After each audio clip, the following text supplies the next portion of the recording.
بسم اللہ الرحمن الرحیم۔ سورہ بقرہ آیت نمبر 238۔ اللہ سبحانہ وتعالی نے فرمایا حافظوا علی الصلوات والصلاة الوسطى وقوموا للہ قانتین۔ فرمایا نمازوں کی پابندی کرو۔ حافظوا علی الصلوات، نمازوں کی پابندی کرو، یہ نہیں کوئی نماز پڑھ لی کوئی چھوڑ دی،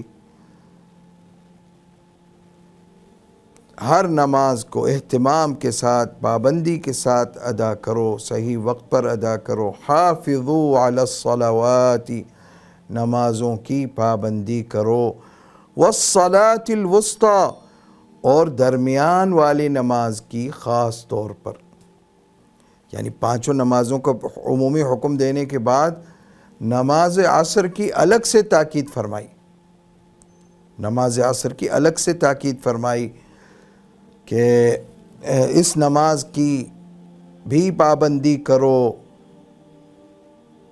اچھا، نماز عصر کی فضیلت میں حدیث شریف میں آیا ہے، سرکار دو عالم صلی اللہ علیہ وسلم نے فرمایا من فاتته صلاة العصر فكأنما وتر أهله وماله۔ اس کو بعض لوگ وطیرہ پڑھتے ہیں، یہ وطرہ بمعنی ہلکہ ہے یہاں پر۔ فرمایا من فاتته صلاة العصر، جس کی عصر کی نماز قضا ہو گئی تو اس کا کتنا نقصان ہوا؟ فرمایا فَكَأَنَّمَا وَتَرَ أَهْلُهُ وَمَالُهُ، اس کا اتنا بڑا نقصان ہو گیا گویا کہ اس کا گھر بار مال و اولاد سب تباہ ہو گیا، اتنا بڑا نقصان ہے ایک عصر کی نماز قضا کرنے کا۔ تو وَالصَّلَاةِ الْوُسْطَى، فرمایا حافظوا علی الصلوات وَالصَّلَاةِ الْوُسْطَى وَقُومُوا لِلَّهِ قَانِتِينَ، فرمایا اور کھڑے ہوا کرو اللہ کے سامنے خشوع اور عاجزی کے ساتھ، یعنی پہلے نمازوں کی تاکید کا حکم دیا، نمازوں کی پابندی کا حکم دیا، پھر عصر کی نماز کی تاکید فرمائی، پھر فرمایا اور یہ نمازیں پڑھنی کس طرح ہیں؟ اس طرح کہ عاجزی اور خشوع کے ساتھ پڑھنی ہیں،